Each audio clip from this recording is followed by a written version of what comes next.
ഇന്ന് നമ്മൾ വളരെ ഈസി ആയിട്ട് തയ്യാറാക്കാവുന്ന ഒരു കേക്കിൻ്റെ റെസിപ്പി ആയിട്ടാണ് വന്നിരിക്കുന്നത്. അപ്പോൾ നിങ്ങൾ ആദ്യമായിട്ട് കാണുന്നവരാണ് വെച്ചെങ്കിൽ നമ്മുടെ ചാനൽ സബ്സ്ക്രൈബ് ചെയ്ത് സപ്പോർട്ട് ചെയ്യാൻ മറക്കരുത്. അതുപോലെ തന്നെ നിങ്ങളുടെ കമൻസും ഇഷ്ടമായെങ്കിൽ ലൈക്ക് ചെയ്യാനും ഷെയർ ചെയ്യാനും മറക്കരുത്. നമുക്കിത് എങ്ങനെ ചെയ്യണമെന്ന് നോക്കുമ്പോൾ ആദ്യം തന്നെ നമ്മൾ ചെയ്യേണ്ട കാര്യം എന്ന് പറഞ്ഞാൽ കേക്ക് ടീൻ ഒന്ന് സെറ്റ് ചെയ്ത് വെക്കുക എന്നുള്ളതാണ്. അപ്പോൾ നമുക്ക് ഇതിനകത്ത് ബട്ടർ പേപ്പർ ഞാൻ വെട്ടി വെച്ചിട്ടുണ്ട്, അതുപോലെ സൈഡ് ഭാഗങ്ങളിലും വെച്ചിട്ടുണ്ട്. നമുക്ക് സേഫ് ആയ ഒരു മെത്തേഡാണ്. കാരണം എന്താണെന്ന് വെച്ചാൽ ഒരിക്കലും ഒട്ടിപ്പിടിക്കില്ല. അപ്പോൾ പിന്നെ ധൈര്യമായിട്ട് നമുക്ക് എടുക്കാനൊക്കെ കിട്ടും.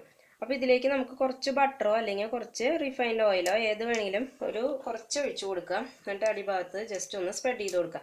സൈഡ് ഭാഗങ്ങളിൽ ചെയ്യണ്ട, അപ്പോൾ അവിടെയൊക്കെ നല്ല ഹാർഡായി വരും. അപ്പോൾ ക്രിസ്പി പോലെയാവും നമ്മുടെ കേക്ക്. അപ്പോൾ അത് കാരണം സൈഡ് ഭാഗങ്ങളിൽ ചെയ്ത് കൊടുക്കേണ്ട ആവശ്യമില്ല.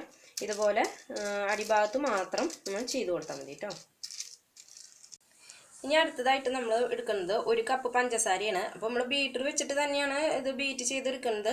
പക്ഷെ നമ്മൾ പഞ്ചസാരയെക്കാട്ടിലും നല്ലത് നമുക്ക് പൗഡർ ഷുഗർ ആക്കുന്നതായിരിക്കും കൂടുതൽ നന്നായിരിക്കും. അപ്പോൾ ഐസിങ് ഷുഗർ ആക്കിയതിന് ശേഷം നമ്മൾ ബീറ്റ് ചെയ്യണമെങ്കിൽ പെട്ടെന്ന് തന്നെ നമുക്ക് ബീറ്റായി കിട്ടാനൊക്കെ എളുപ്പമായിരിക്കും. അപ്പോൾ നമ്മൾ എപ്പോഴും പൊടിച്ചെടുക്കുന്നതായിരിക്കും നന്നായിരിക്കും. അപ്പോൾ നമുക്ക് ഒരു മിക്സി ജാറിൽ ഇട്ടിട്ട് നന്നായിട്ട് ഒന്ന് പൊടിച്ചെടുക്കാം. അപ്പോൾ മിക്സി ജാറൊക്കെ നന്നായി കഴുകി വെയിലത്ത് വെച്ച് ഉണക്കി ഒട്ടും തന്നെ വെള്ളമില്ലാതെ ഡ്രൈ ആയിട്ട് ഇരിക്കണം. എങ്കിൽ മാത്രമേ നമുക്ക് ഈ കേക്ക് തയ്യാറാക്കുമ്പോൾ നമ്മൾ എടുക്കുന്ന ബൗളായാലും പാത്രമായാലും ഒന്നിലും വെള്ളം പാടില്ല. എല്ലാം വെള്ളമില്ലാതെ നല്ല കറക്റ്റായിട്ട് ഇരിക്കണം. എന്നാലാണ് നമ്മുടെ കേക്ക് കറക്റ്റായിട്ട് വരുള്ളൂ. ഇപ്പോൾ ഞാൻ 1 കപ്പ് പഞ്ചസാരയാണ് എടുത്തിരിക്കുന്നത്. ഇത് നമുക്ക് പൊടിച്ചെടുക്കാം. അപ്പോൾ നമ്മുടെ പൗഡർ ഷുഗർ തയ്യാറായിട്ടുണ്ട്. അപ്പോൾ നമുക്ക് ഇതിനി അരിച്ചെടുക്കേണ്ട ആവശ്യമൊന്നുമില്ല. നമ്മൾ ഡയറക്റ്റ് തന്നെ പഞ്ചസാര മുട്ടയിൽ ചേർത്ത് ബീറ്റ് ചെയ്തെടുക്കുന്നതാണ്. പക്ഷേ മുട്ട നമ്മൾ 2 മിനിറ്റ് നേരമൊക്കെ മിക്സിയിലായാലും അതെ ബീറ്ററിലായാലും അതെ 2 മിനിറ്റ് ഒക്കെ ബീറ്റ് ചെയ്യുമ്പോൾ നമുക്ക് തോന്നും കുറേ ടൈമായിന്ന്. പക്ഷേ മുട്ട നന്നായി പതിഞ്ഞു വന്നിട്ടുണ്ടായിരിക്കും. പക്ഷേ ഇതിലത്തെ ഷുഗർ അടിഞ്ഞ് എടുക്കുന്നുണ്ടായിരിക്കും, മുഴുവൻ ചിലപ്പോൾ അടിച്ച് വന്നിട്ടുണ്ടായിരിക്കില്ല. അപ്പോൾ നമ്മുടെ കേക്ക് ബാറ്റർ എന്താ വെച്ചെങ്കിൽ അതിന് കുറച്ച് കഴിയുമ്പോൾ ഈ പഞ്ചസാരയൊക്കെ അലിഞ്ഞ് വരുമ്പോൾ അത് ലൂസായിട്ട് മാറും. അപ്പോൾ ബാറ്ററിൻ്റെ ആ ഒരു കൺസിസ്റ്റൻസി ശരിയാവില്ല. അപ്പോൾ അത് കാരണമാണ് ഐസിങ് ഷുഗർ ചേർക്കുന്നത്. ഐസിങ് ഷുഗർ ചേർത്താൽ ബീറ്റ് ചെയ്തെടുക്കുമ്പോൾ പെട്ടെന്ന് തന്നെ അത് ഫ്ലഫി ആയി വരാനും നമുക്ക് നല്ലതാണ്. അപ്പോൾ നമുക്ക് ഇങ്ങനെ ചെയ്യുന്നതായിരിക്കും കൂടുതൽ നന്നായിരിക്കാം. ഇനി അടുത്ത് നമുക്ക് ഡ്രൈ ഇൻഗ്രീഡിയൻസ് എല്ലാം എടുക്കാം. അപ്പോൾ നമുക്ക് ബാക്കി കോൺഫ്ലവർ ഇതിനകത്ത് ഇട്ട് കൊടുക്കാം.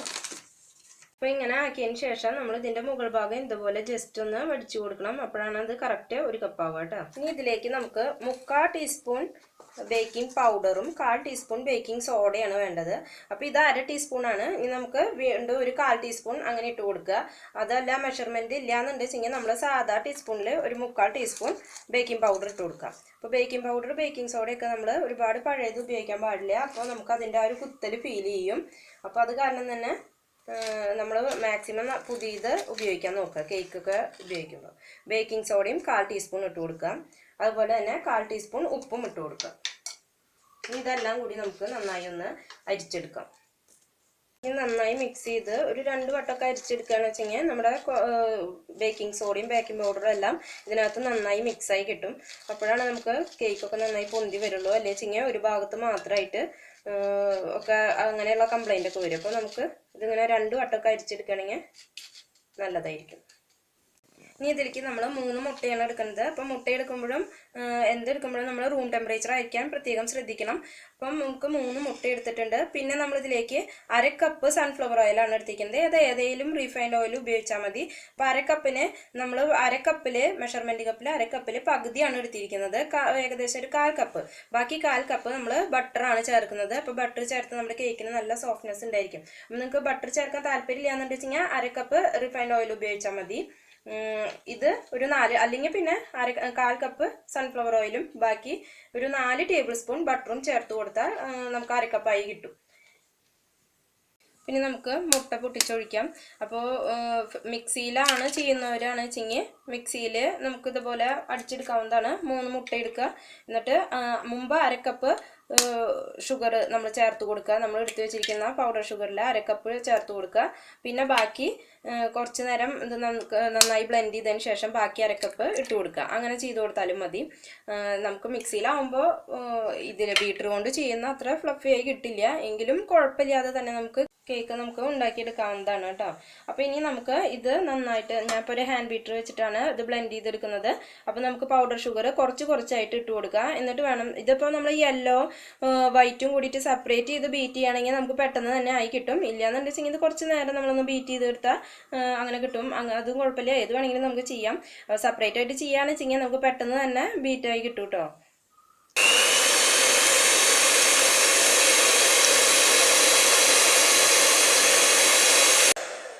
അപ്പോൾ നമ്മൾ മുട്ടയും അതുപോലെ തന്നെ നമ്മുടെ ഷുഗറും ഇട്ടിട്ട് നന്നായി ബീറ്റായി വന്നിട്ടുണ്ട്. ഇനി ഇതിലേക്ക് നമ്മൾ വാനില എസൻസ് ഒഴിച്ചു കൊടുക്കണം. അപ്പോൾ 1.5 ടീസ്പൂൺ വാനില എസൻസ് നമുക്കിതിലേക്ക് ഒഴിച്ചു കൊടുക്കാം. അതിന് ശേഷം നമ്മൾ നല്ല സ്പീഡിൽ വേണം ബീറ്റ് ചെയ്യാൻ.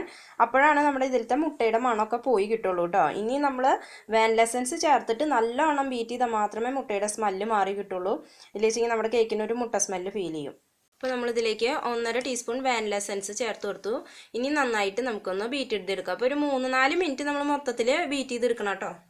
ഇനി നമ്മൾ എടുത്തു വെച്ചിരിക്കുന്ന ബട്ടറും അതുപോലെ തന്നെ സൺഫ്ലവർ ഓയിലും ഇതിലേക്ക് ചേർത്ത് കൊടുത്തിട്ടുണ്ട്. ഇനി ഇതും നമുക്ക് ജസ്റ്റ് ഒന്ന് ബീറ്റ് ചെയ്തെടുക്കാം. അപ്പോൾ നമ്മൾ എല്ലാതും ഒന്ന് ഒതുക്കി കൊടുത്തതിന് ശേഷം നമുക്കിതിനകത്ത് ഡ്രൈ ഇൻഗ്രീഡിയൻസ് ഒക്കെ ചേർത്ത് കൊടുക്കാം. അപ്പോൾ കുറച്ചായിട്ട് ചേർത്ത് കൊടുക്കാം. ഓവറായിട്ട് നമ്മുടെ മിക്സിങ് പാടില്ല. അപ്പോൾ നമ്മുടെ കേക്ക് ഹാർഡായി പോകും. ഇനി നമുക്ക് ഒരു പകുതി ബാറ്റർ ചേർത്തതിന് ശേഷം ഒന്ന് മിക്സ് ചെയ്ത് കൊടുക്കാം. ജസ്റ്റ് ഇതുപോലെ ഒന്ന് ഫോൾഡ് ചെയ്ത് കൊടുക്കുക. ഓവർ മിക്സിങ് ആവാൻ പാടില്ല കേട്ടോ. ഒരുപാട് മിക്സ് ചെയ്യരുത്. ജസ്റ്റ് ഒന്ന് ഇതായി വരുന്നത് വരെ മാത്രം. അപ്പോൾ ഈ നേരത്ത് വേണമെങ്കിൽ നമ്മൾ തയ്യാറാക്കുന്നത് ഒരു നോൺ സ്റ്റിക്കിൻ്റെ പാനിലാണ്. അപ്പോൾ അതൊന്ന് പ്രീ ഹീറ്റ് ചെയ്യാൻ വേണ്ടി വെക്കാം. ഒരു 10 മിനിറ്റ് നേരം പ്രീ ഹീറ്റ് ചെയ്യണം. നല്ല ഹൈ ഫ്ലെയിമിൽ തന്നെ പ്രീ ഹീറ്റ് ചെയ്യുക. അതിന് ശേഷം വേണം. അപ്പോൾ ഇഡ്ഡലി ചെമ്പിലാണെന്ന് വെച്ചെങ്കിൽ അതായാലും കുഴപ്പമില്ല. ഇഡ്ഡലി ചെമ്പിൽ നമുക്ക് മണലിട്ട് ബേക്ക് ചെയ്യാം. അതുപോലെ തന്നെ ഉപ്പിട്ട് ബേക്ക് ചെയ്യുന്നതിനായിട്ട് നല്ലത് മണലിട്ട് ബേക്ക് ചെയ്യുന്നത് തന്നെയാണ് കേട്ടോ. ഉപ്പിട്ട് ബേക്ക് ചെയ്താൽ നമ്മുടെ പാത്രം കറുത്തു പോകും. അപ്പോൾ മണലിട്ടുണ്ട് വെച്ചെങ്കിൽ കറുത്തു പോകുക എന്നുള്ളൊരു പ്രശ്നം ഉണ്ടായിരിക്കില്ല. നമുക്ക് നല്ല കറക്റ്റായിട്ട് ബേക്കായി വരും ചെയ്യും. ഞാൻ ഇപ്പോൾ ഈ നോൺ സ്റ്റിക്ക് പാനിൽ ഞാൻ മണലോ ഉപ്പോ ഒന്നും ചേർത്ത് കൊടുക്കുന്നില്ല. ഇനി നമുക്ക് ബാക്കിയുള്ളതും കൂടി ഇതിനകത്ത് ചേർത്ത് കൊടുക്കാം. ഇതിൽ നിന്ന് നമുക്ക് കുറച്ച് ബാറ്റർ മാറ്റാം. പകുതി മാറ്റേണ്ട ആവശ്യമില്ല. കാരണം നമ്മൾ ഈ കുറച്ച് മാറ്റിലേക്ക് നമ്മൾ കൊക്കോ പൗഡർ ചേർത്ത് കൊടുക്കും. അപ്പോൾ വൈറ്റ് പോർഷൻ കുറച്ച് കൂടുതലിരുന്നോട്ടെ, പകുതി മാറ്റണ്ട കേട്ടോ. ഇത് കുറച്ച് ഇതിലേക്ക് മാറ്റിയെടുക്കാം. ഇനി നമുക്കിതിലേക്ക് ഒരു 3 ടേബിൾ സ്പൂൺ കൊക്കോ പൗഡർ ഞാൻ ചേർത്ത് കൊടുത്തിട്ടുണ്ട്. ഇനി ഇത് നമുക്ക് ജസ്റ്റ് ഒന്ന് ഇതുപോലെ ഒന്ന് അരിച്ച് ചേർത്ത് ഫോൾഡ് ചെയ്തെടുക്കാം. ഇനി ജസ്റ്റ് ഒന്ന് ഫോൾഡ് ചെയ്തെടുക്കുക. അപ്പോൾ നമുക്ക് ഇതിൻ്റെ ഒരു കൺസിസ്റ്റൻസി കറക്റ്റ് അല്ല. അപ്പോൾ ഇതിലേക്ക് നമുക്ക് ഒരു 1.5 ടേബിൾ സ്പൂൺ പാല് ചേർത്ത് കൊടുക്കാം. അപ്പോൾ ചേർത്ത് കൊടുക്കുമ്പോൾ നമ്മൾ ശ്രദ്ധിക്കുക എത്രത്തോണ്ട് വേണം എന്നുള്ളത്. അപ്പോൾ പാല് എന്ന് പറയുന്നത് റൂം ടെമ്പറേച്ചറിൽ ആയ പാല് തന്നെ വേണം. പാല് നമുക്ക് കുറച്ച് ചേർത്ത് കൊടുക്കുക. അതിന് ശേഷം നോക്കിയതിന് ശേഷം നമുക്ക് ചേർത്ത് കൊടുക്കാം. അപ്പോൾ ഇനി നമുക്ക് ബാറ്റർ ഇതിലേക്ക് കേക്ക് ടിന്നിലേക്ക് ഒഴിച്ചു കൊടുക്കാം. അപ്പോൾ നമ്മൾ ഇതിനകത്ത് ഫുഡ് കളറൊന്നും ചേർക്കുന്നില്ല. അപ്പോൾ വൈറ്റ് പോർഷൻ നമുക്ക് മുമ്പ് ഒഴിച്ചു കൊടുക്കാം. അപ്പോൾ അത് കുറച്ച് വലിയ തവിയിൽ ഒഴിച്ചു കൊടുക്കുക. മറ്റത് കുറച്ചുകൂടി ചെറുതായിട്ട് ഒന്ന് ജസ്റ്റ് ഒന്ന് പരത്തി കൊടുക്കുക. പരത്തണ്ട, അത് തന്നെ അങ്ങനെ പരന്നു വന്നോളൂ കേട്ടോ. ജസ്റ്റ് ഒന്ന് ഇങ്ങനെ ആക്കി കൊടുത്താൽ മതി. ഇനി അടുത്തത് നമുക്ക് ഇതിൻ്റെ മുകളിലേക്ക് ചോക്ലേറ്റ് ആക്കി വെച്ചിരിക്കുന്നത് ചേർത്ത് കൊടുക്കാം. അപ്പോൾ അത് ഞാനൊരു ചെറിയ തവിയാണ് എടുത്തിരിക്കുന്നത്. അത് ഇതുപോലെ ചേർത്ത് കൊടുക്കുക. ഇതേപോലെ നമ്മൾ ഇനി അടുത്തത് ഇതിൻ്റെ മുകളിലേക്ക് നമ്മുടെ വൈറ്റ് ബാറ്റർ ചേർത്ത് കൊടുക്കാം. ഇതുപോലെ നമ്മൾ അവസാനം വരെ ചേർത്ത് ലെയറാക്കി എടുക്കുക. നമ്മുടെ എല്ലാ ബാറ്ററും ഒഴിച്ചു കൊടുത്തിട്ടുണ്ട്. ഇനി ജസ്റ്റ് നമ്മളൊന്ന് ടാപ്പ് ചെയ്ത് കൊടുക്കാം. ഇത് ജസ്റ്റ് ഒന്ന് ടാപ്പ് ചെയ്തതിന് ശേഷം ഇപ്പോൾ ഇതിൻ്റെ എയർ ബബിൾസ് ഒന്ന് പോകാൻ വേണ്ടിയിട്ടാണ് കേട്ടോ. അപ്പോൾ ഈ ഒരു ഡിസൈൻ മതിയെങ്കിൽ നമുക്ക് ഇങ്ങനെ തന്നെ മതി. അതല്ലാന്നുണ്ട് വെച്ചെങ്കിൽ നമുക്കൊരു ടൂത്ത് പിക്ക് കൊണ്ട് നമുക്ക് എന്തെങ്കിലും ഡിസൈനായി വരുമെന്നൊന്നും അറിയില്ല. നമുക്ക് ജസ്റ്റ് ഇതുപോലെ ഒന്ന് വരച്ചു കൊടുത്ത് നോക്കാം.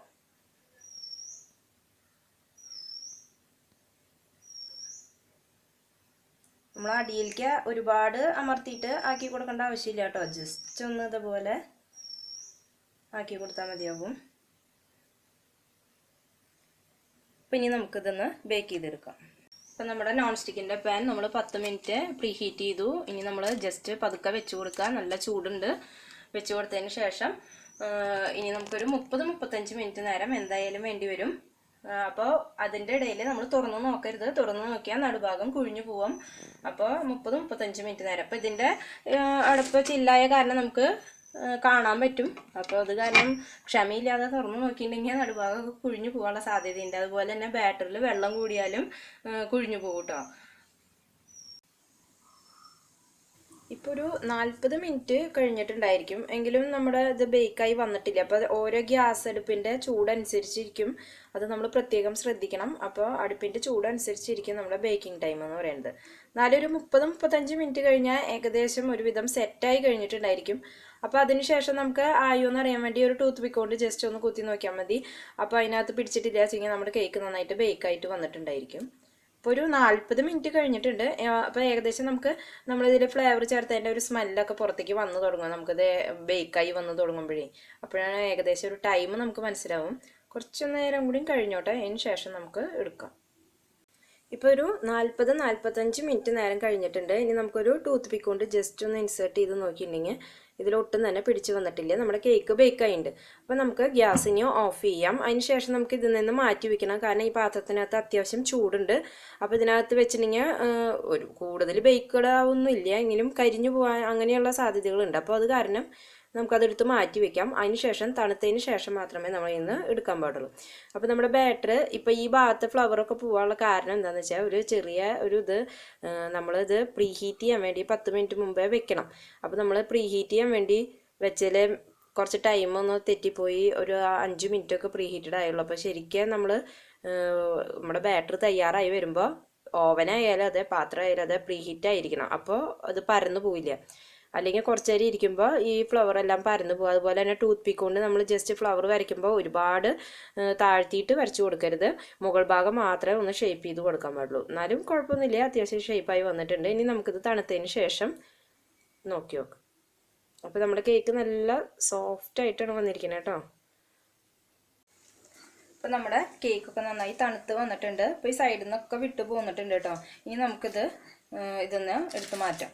ഇപ്പോൾ നമ്മുടെ കേക്ക് എടുത്ത് മാറ്റിയിട്ടുണ്ട്. അപ്പോൾ അടിഭാഗമൊക്കെ നന്നായി ബേക്കായി വന്നിട്ടുണ്ട്. പിന്നെ ഒരു പ്രശ്നം എന്താണെന്ന് വെച്ചിട്ടുണ്ടെങ്കിൽ നമ്മൾ ഒരു 8 ഇഞ്ച് എൻ്റെ കേക്കിൻ്റെ മോൾഡാണ് എടുത്തിരുന്നത്. അപ്പോൾ നമ്മൾ അത്ര വലിയ ഒരു അത്രയ്ക്ക് നമ്മുടെ ബാറ്റർ ഉണ്ടായിരുന്നില്ല. അപ്പോൾ എൻ്റെ കയ്യിൽ 8 ഇഞ്ചിൻ്റെ ഒരു പാത്രമാണ് ഉള്ളത്. അത് കാരണമാണ് വട്ടം കൂടുന്നതോറും നമുക്ക് ഇതിൻ്റെ ഹൈറ്റ് ഒക്കെ വ്യത്യാസം വരും. അപ്പോൾ കുറച്ചുകൂടി ചെറിയ പാത്രമാണെങ്കിൽ കുറച്ചുകൂടി നമുക്ക് തിക്കായിട്ട് ഇങ്ങനെ ഹൈറ്റുള്ള ഒരു കേക്ക് കിട്ടും. അതുപോലെ ശ്രദ്ധിക്കേണ്ട ഒരു കാര്യം എന്ന് പറയുന്നത് ടൂത്ത് പിക്ക് കൊണ്ട് നമ്മൾ ഒരുപാട് ഇൻസേർട്ട് ചെയ്തിട്ട് പൂ വരയ്ക്കരുത്. അപ്പോൾ ഇതുപോലെയൊക്കെ ഇപ്പോൾ ചെറുതായി നമ്മൾ എത്ര പ്രാവശ്യം കേക്ക് ഉണ്ടാക്കിയാലും ഓരോ പ്രാവശ്യം ശരിയായി വന്നാലേ നമുക്ക് കേക്ക് അതൊരു പെർഫെക്റ്റ് ആയി എന്ന് പറയാൻ പറ്റുള്ളൂ. അപ്പോൾ എത്ര പെർഫെക്റ്റ് ആയി ചെയ്യുന്നവരായാലും ആർക്കതിൽ അബദ്ധം പറ്റാവുന്നതാണ് കേട്ടോ. പ്രത്യേകം ശ്രദ്ധിക്കണം. അപ്പോൾ അത് കാരണം ഇതിൻ്റെ മെഷർമെൻ്റ് ആയാലും ടൈമിംഗ് ആയാലും എല്ലാം നമ്മൾ പ്രത്യേകം ശ്രദ്ധിക്കേണ്ട ഒരു കാര്യമാണ്. പിന്നെ നമ്മൾ ബേക്ക് ചെയ്തതിൽ ഉപ്പിട്ടൊക്കെ ബേക്ക് ചെയ്യുക അല്ലെങ്കിൽ മണലിട്ട് ബേക്ക് ചെയ്യുക എന്നൊക്കെ പറഞ്ഞാൽ അതിൽ നല്ലവണ്ണം ചൂട് നിൽക്കും. അപ്പം കുറച്ചും കൂടി വേഗത്തിൽ നമുക്ക് ബേക്കായി കിട്ടും. ഇപ്പോൾ ഞാൻ നോൺ സ്റ്റിക്കിൻ്റെ പാൻ അത്ര കേടില്ലാത്ത പാനാണ്. അപ്പോൾ അത് കാരണം നാശാവരുതല്ലോ വെച്ചിട്ടാണ് അതിനകത്ത് മണലിടാൻ. ഞാൻ മണലിട്ടുണ്ടെങ്കിൽ കുറച്ചും കൂടി ചൂടായിട്ട് ഒരു 30-35 മിനിറ്റിൽ നമുക്ക് ബേക്കായി കിട്ടും. ഇതിപ്പോൾ നമുക്ക് എന്തായാലും 40-45 മിനിറ്റ് നേരം ബേക്കായിട്ടുണ്ട്. അപ്പോഴാണ് നമുക്ക് പെർഫെക്റ്റ് ആയിട്ട് ബേക്കായി കിട്ടിയത്. നല്ല സ്പോഞ്ച് തന്നെയാണ് നമുക്ക് കിട്ടിയിരിക്കുന്നത്. നമ്മുടെ കേക്കിന് നല്ല ഡിസൈനൊക്കെ വന്നിട്ടുണ്ട്. അടിപൊളി സ്പോഞ്ചി കേക്ക് തന്നെയാണ്. അപ്പോൾ എല്ലാവരും ട്രൈ ചെയ്ത് നോക്കണം. നമുക്ക് വളരെ സിമ്പിളായിട്ട് തന്നെ ഉണ്ടാക്കാവുന്നതാണ്. അപ്പോൾ ബീറ്റർ ഇല്ല എന്ന് വിചാരിച്ചിട്ട് കുഴപ്പമൊന്നുമില്ല, നമുക്ക് മിക്സി ജാറിനകത്തിട്ട് നന്നായിട്ട് ബ്ലെൻഡ് ചെയ്തെടുത്താൽ മതി. അപ്പോൾ എല്ലാവരും ട്രൈ ചെയ്ത് നിങ്ങളുടെ ഫീഡ്ബാക്ക് എന്നെ അറിയിക്കണം. അപ്പോൾ അടുത്ത റെസിപ്പിയുമായി നമുക്ക് വീണ്ടും കാണാം. Thank you.